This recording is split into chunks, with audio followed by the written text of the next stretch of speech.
텍스트 읽는 것이 부담스럽다고요? 그러면 몰입도 못하고 또 심지어 핵심 파악도 못한다고 말씀하실 겁니까? 그럼 어떻게 직무를 수행할 수 있을까요?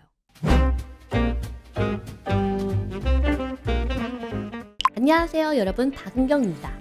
오늘은 독서에 대한 이야기를 한번 해볼까 하는데요. 제가 평소에 여러분들한테 독서를 생활화하라, 그리고 텍스트 읽기를 즐겨라 라고 많이 말씀드리고 있습니다. 그래서 오늘은요, 여러분들께서 많이 요청하셨던 독서와 관련된 콘텐츠가 되겠습니다.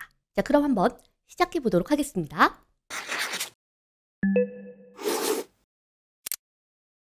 여기에 해당되는 분이시라면 반드시 공부와 그리고 독서를 병행하셔야만 합니다. 한번 여러분들께서 제가 지금 말씀드리는 사항에 해당되시는지 한번 확인해 보세요. 독해력이 부족하다. 텍스트 읽는 것이 부담스럽다. 그동안 읽어왔던 텍스트의 양이 남들보다 적다. 특정 소재만 보면 텍스트 읽기가 두려워진다. 혹은 부담스럽다. 기출문제는 열심히 보고 분석을 했는데 생각보다 점수가 나오지 않는다. 언어 이해, 언어 논리가 그냥 싫다. 나는 합격해서도 유능한 공무원, 법조인이 되고 싶다. 나는 박은경보다 책을 많이 읽지 않는다. 어떠세요? 해당되는 내용이 있으신가요? 여기서 하나라도 해당이 된다면 여러분들은 오늘 지금부터 바로 독서를 시작하셔야 합니다. 독서의 중요성은 제가 항상 강조드리고 있죠. 여러분들도 사실 독서가 중요하다는 것은 모두 알고 계실 겁니다. 그리고 언어 능력, 독해력에 독서가 도움이 된다는 것도 알고 계실 거예요. 하지만 여러분들은 수험생이다 보니까 이게 궁금하실 겁니다. 과연 수험 독해에 그리고 실질적인 점수 향상에 도움이 되는가? 그게 궁금하실 겁니다. 저의 대답은 네입니다. 그리고 무조건 도움이 됩니다 라고 말씀드리고 싶습니다. 제가 또 이렇게 얘기하면 누군가는 이렇게 빈정대면서 얘기할 것 같아요. 선생님, 제가 아는 언어 논리, 언어 이해 잘하는 애는요, 독서 한 권도 안 했다는데요? 뭐 그런 애도 있겠죠. 그런 애는 어떤 애냐? 우리와 비교하면 안 되는 애죠. 원래 잘하는 애. 독해력 걱정 안 해도 되는 애. 그래서 나랑 상관없는 애. 그런 애입니다. 그래서 간혹 합격 수기를 읽을 때 여러분들께서 주의하셔야 되는 점이 무엇이냐면요, 원래 잘하던 친구의 합격 수기, 이런 것들은 조금 주의하셔야 됩니다. 원래 언어 능력이 뛰어나서 언어 논리나 언어 이해에 대해서 고민해 본 적이 없는 그런 친구의 합격 수기는 사실 우리에게는 별로 도움이 되지 않는다는 거예요. 그래서 다른 과목에 비해서 언어 과목은 처음 시작할 때 사람들마다 편차가 굉장히 큽니다. 출발점이 저마다 다르다는 거예요. 그래서 누구는 이미 저 앞에 가 있고, 그리고 누구는 저 뒤가 아니라 아예 저 밑에서 시작하는 게 바로 언어 능력, 독해력입니다.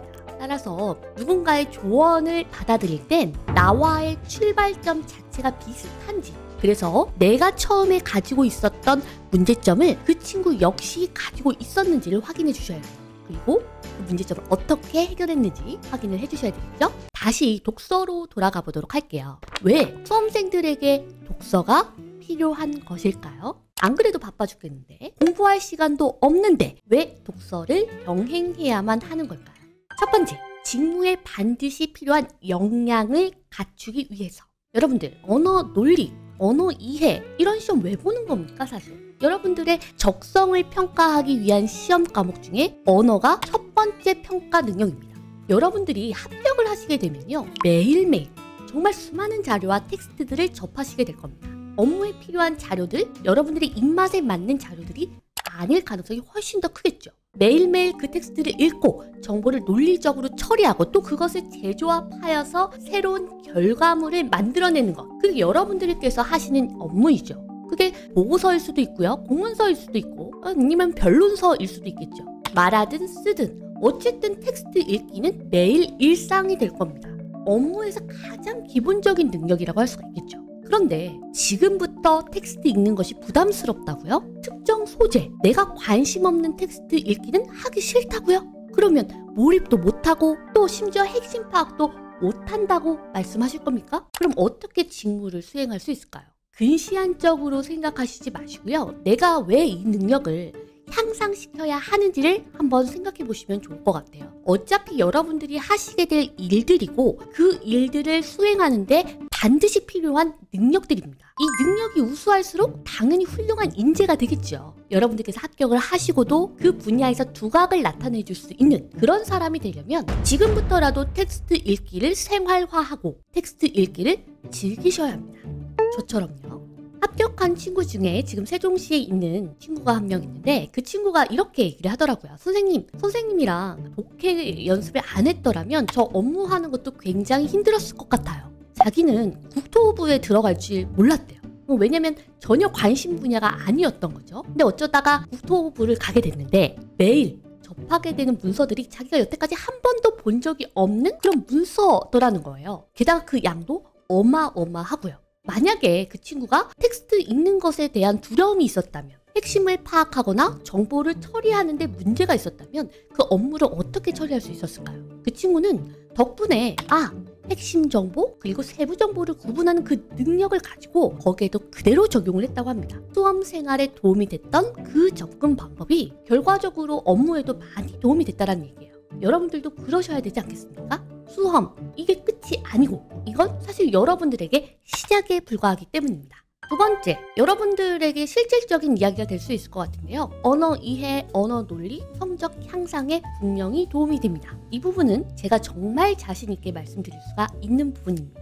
사실 이 부분에 대해서 의문을 갖는 친구들이 굉장히 많아요. 그러다 보니까 독서를 읽는 것을 좀 꺼려하시는 경우들이 많은데요. 제가 합격생들 제 수업을 듣고 독서를 함께 병행하여서 성적을 올린 케이스들이 그만큼 많기 때문에 그것을 정말 자신 있게 말씀드릴 수가 있을 것 같아요. 어떠한 직렬이라고 하더라도 처음 시작이 어떻다고 하더라도 결과적으로 텍스트 읽는 것 자체가 이제 즐거워지고 어떤 텍스트가 와도 두렵지 않다. 의 상태까지 가게 되면 사실 언어 성적은 오를 수밖에 없습니다. 그렇지 않나요, 여러분들? 특히 독해력이 부족한 친구들은 더더욱 그래요. 기출문제, 모의고사만 본다고 원하시는 성적을 가지긴 어렵습니다. 독해력이 부족한 친구들을 보면요. 이해력과 사고력도 함께 부족하고 심지어 집중력도 떨어지는 경우들이 굉장히 많이 있습니다. 여러 영역에 구멍이 있다는 얘기예요. 그런데 이런 이해력, 사고력과 같은 영역은 문제풀이만으로는 채우기가 굉장히 어려워요. 그렇기 때문에 우리가 하고 있는 수험 독해 원리, 그리고 기출 분석, 모의고사 등 이것만 했을 때 충분히 성적이 오르지가 않는다라는 것이죠. 물론 처음부터 잘하던 친구들은 그것만 해도 원하는 점수를 받으실 수 있습니다. 따라서 여러분들께서 만약에 독해력이 부족하고 언어 실력이 사실 조금 더 많이 남들보다 좀 더 올려야 되는 그러한 상황이라면 독서를 함께 병행해 주셔야지만 근본적인 문제점을 해결할 수가 있습니다. 물론 논술이나 면접에 당연히 도움이 되죠. 자, 이렇게 해서 어떤 친구들에게 독서가 반드시 필요한지, 그리고 왜 우리가 수험생인데도 불구하고 독서를 병행해야만 하는지에 대해서 이야기를 나누어 봤는데요. 여러분들 중에서 책이 없으신 친구들은 없으실 거예요. 아마 그런 친구들 많으실걸요? 책을 사기는 샀는데 그냥 고이 책장에 모셔놓는 경우 많으시죠? 앞에 몇 장만 열심히 읽고요. 재미없어, 몰입이 안 돼, 집중이 안 돼 하면서 그냥 고이 덮어놓은 책, 그런 것도 많으실 겁니다. 어려워 보이는 책, 있어 보이는 책 반드시 내게 지금 당장 효용을 주는 책이 아니어도 괜찮습니다. 소설도 좋고요. 아니면 내가 관심 있는 분야의 책도 좋아요. 예전에 샀다가 읽지 않았던 책도 좋습니다.